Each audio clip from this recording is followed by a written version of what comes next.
Good morning and welcome. So it has been quite some time since I have done a live on YouTube, but here we are.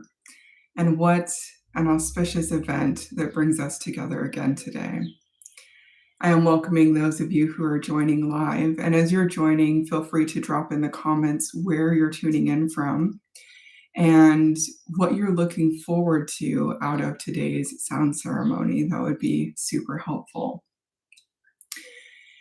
Before we dive into the sound ceremony for today, I will do a little bit of talking because once we do the playing, that's going to put you in a certain state. And so talking after that will be in a different state of being. So we're going to do the talking first. For those of you who are unfamiliar, the Lion's Gate is a term that is associated with another phrase that you may have heard, the dog days of summer. So when we talk about the dog days of summer and the Lion's Gate, when we pull it back and we look at from a seasonal shift, what are we dealing with? Our ancestors used to follow the stars a lot more. Now that we live in spaces that are so inundated with electricity and with artificial lighting and with rhythms, circadian rhythms that do not follow nature, we have lost connection with these markers and these understandings. So this time of year, we're meeting today on 8/8 for the numerical value, being the year 2024 also adds up to 8. So it's a triple 8, which makes this year particularly impactful for that reason. Hi, Jill. It is so good to see you here. And so this time of year, it lines up, and this is important to remember, in the Northern Hemisphere with the harvest season. So as this is the time in our journey through the solar system, around our planets, around our sun, around all of the rotational access points for alignment, cosmically speaking, where the Earth and Sirius are quite close. And it is known as the dog star, which is why the phrase dog days of summer is also associated with this time of year, because we know that from this point forward, our daylight hours will be less. Our weather and conditions for harvesting and bringing in crops will start to diminish as we head into the winter months, as we go into the darkness. And in the medicine wheel, this is the realm of, in the Northern Hemisphere, the North, which is about planning and introspection. So that's what's coming. And when we know what's coming, that's a lot of what helps us understand why we need to be planning and preparing right now with the energy that we have readily available. So I hope all of that makes sense, that when I work with these energies, it's good to know the pop culture level. It's good to know the different methodologies and the different terms and mechanisms by what is attracting people to the underlying energy. And I really find a lot of joy in understanding the larger framework for all of it. So this is a space where we could also dive deep into topics and conversations around star seeds. What does all of that mean, and how does that impact things? We could start talking about, well, if this is happening in the Northern Hemisphere, if we look at the concept of a dualistic world and polarity and magnetism, what's happening in the Southern Hemisphere? What are they celebrating, and how is this impacting them? These are things that are really important to consider, because awareness is the key to transformation, as many of my mentors have pointed out. And that is one of the things that I really invite you to do, is to start thinking about how you can tweak and shift your awareness. Sometimes it's uncomfortable because it calls into question things that we are familiar with. And in that familiarity, we have a certain level of comfort. Comfort is the routine, but routine is also a devotion. So we get into these mechanisms of understanding that there's always value in building towards something, but we always want to be carrying with us simultaneously that questioning, that awareness, that how is this serving? What is it creating? What is it building? And that brings us back to the energy of the Lion's Gate. The reason this time of year is celebrated so much through so many cultures across time is because of the energy of manifestation, the energy of growth, the energy of seeing that all of the work you have done through the spring and through the summer is coming into the harvest, and you're beginning to reap what is going to nourish and sustain you as you head into the darkness again. And we have this beautiful cycle. So my favorite thing to do, one of my practices for this time of year, is I really love harnessing this energy to help me through what is coming next. That is pretty much everything that I have for the speaking portion of it. Like I said, this is intended as a sound ceremony, so we're going to be working with the subtle bodies, but I did want to give a little layout and a little context before we got into the music. That being said, I also wanted to finish up the talking before we get into the playing. So I want to invite you, in case you haven't seen, in case you're not aware, there is an 8-day experience. This is the free part of it that is starting everything off. The experience I'm talking about is Elevate. And for the last month, I've been releasing videos. You can see there's a series of 8, culminating in today, which is 9, the completion of a cycle. Because after 9, we go to 10, which is new beginnings and openness. So Elevate is a fantastic experience over the coming 8 days where I am going to lead a small group of people through a deepening connection with their subtle bodies, with the energy of manifestation, specifically around opening your heart. That's a phrase that gets thrown around a lot, like so many phrases, right? It's so easy for us to talk. And I think we forget that there's so much abundance in that. And we take it for granted, and we lose sometimes the intentions with our words, and we don't connect the meaning or the energy or the understanding with what those words mean. So for those of you who are here, what does an open heart mean to you? What does that signify? What does that feel like? Why would you desire that? Why is that something that would make your life better? And as I'm waiting for that to come through, I'll talk a little bit about what I understand this to mean. And hello, Alchemy Nova. It's so good to see you here.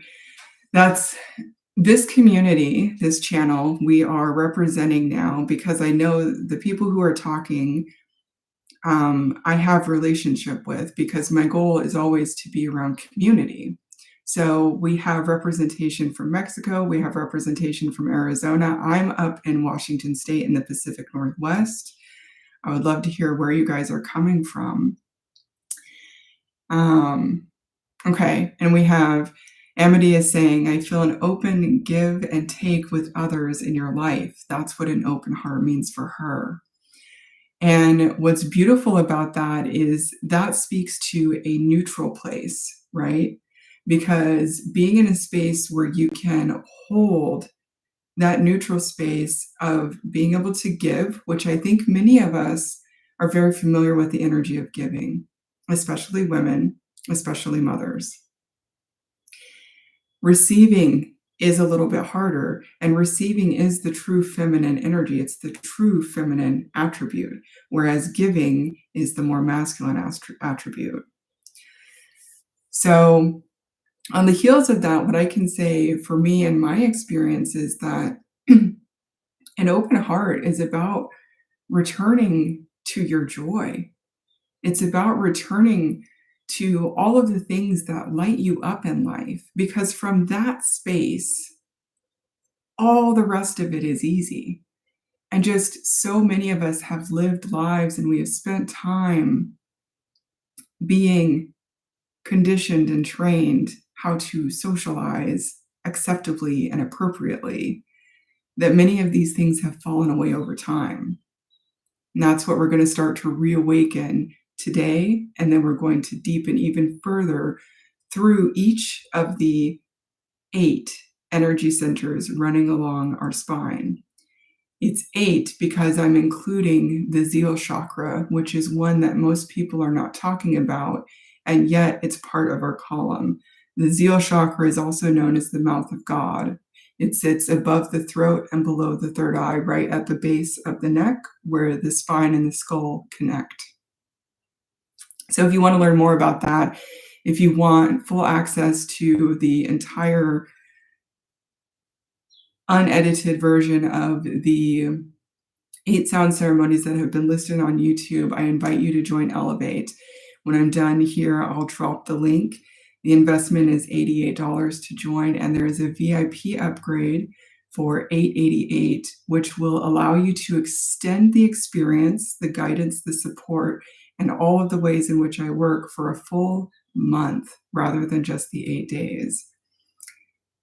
That link will be available in the chat, and I'm just going to check in with the chat one more time before we get started with the sound. So Amity is saying, I'm on a journey of receiving now. How funny you mentioned that. Yes, it's the receiving energy is a challenging one. And so I'm glad that that's where you are in your journey and you're learning how to bring that in and balance that. That is fantastic. Okay. I appreciate all of you for listening and for taking that in, for receiving what was being presented. At this point, I'm going to invite you to free yourself. A lot of people will say to get comfortable when it comes to sound healings and sound ceremonies and meditation. I'm going to use the word free yourself. What that can look like is being physically comfortable in a chair. It can look like moving your body the way that your body wants to move. It can look like journaling. If these sounds and these vibrations activate within you thoughts, and the thoughts need to get out, and the way you need to express them is through writing, do that. Free yourself to interact with the frequency that you are experiencing. That is the way that you are going to find the most benefit from this medicine. And I also want to do a sound check because I've not done live sound on YouTube. So I'm going to step away and let me know how the sound is coming through. And it shouldn't be a problem, but you never know.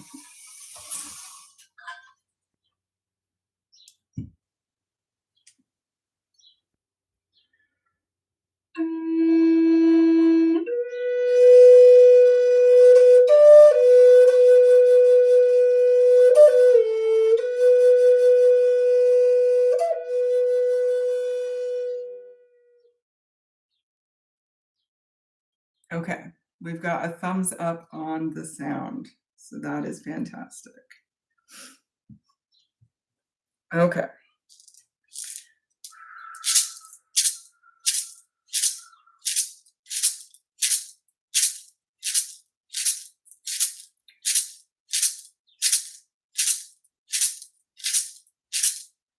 So once again, the invitation is to free yourself.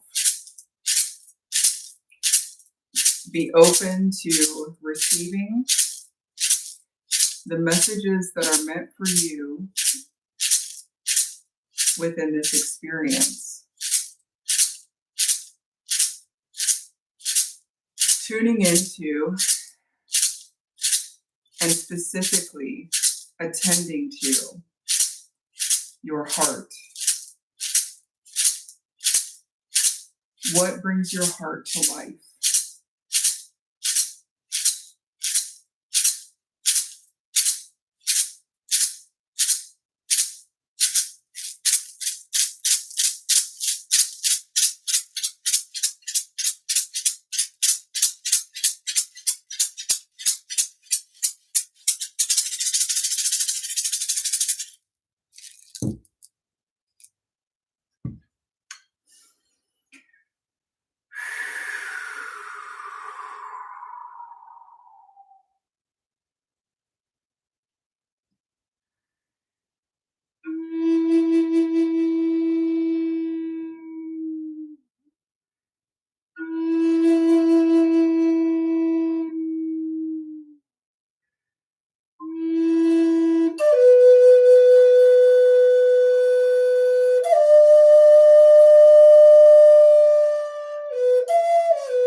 So that concludes the heart opening sound ceremony. Invite everyone to come back to the present moment, the present space and time that you are occupying.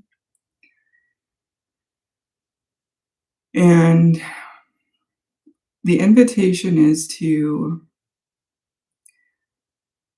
sit with this energy as long as you are able in order to fully integrate it into your body. Many times it is so easy for us to move on to the next thing.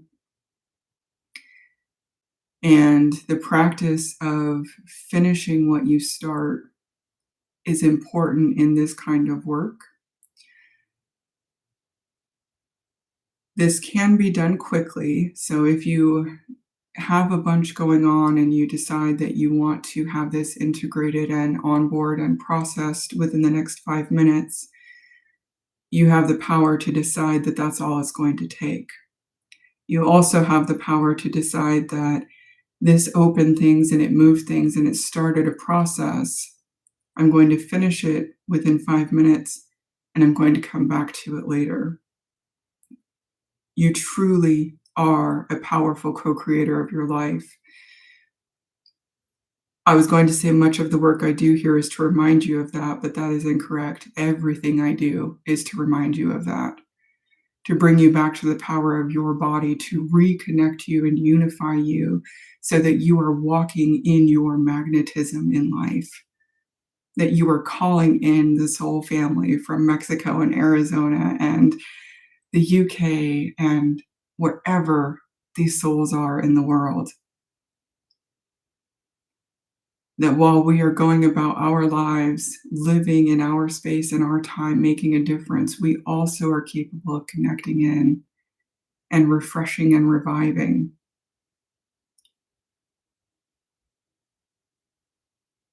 Until the day that we open our eyes in this realm, in this lived experience, and we find that it is so much easier for us to connect physically one-to-one. I feel a lot of big things coming, and in part it's because I open myself to the energy and I surrender to being a channel. Stick around. We have a lot coming for the rest of this year. My intention is to start showing up more frequently on YouTube, doing a variety of things. And yes, the runes are coming back. So I'm just going to check in with comments real quick before we close out. Alchemy Nova, wow, that was so beautiful. Thank you, my friend. And then Amity, whoa, so beautiful and regenerative for me. I was in such flow and openness. Your healing frequencies are soul touching, truly magical.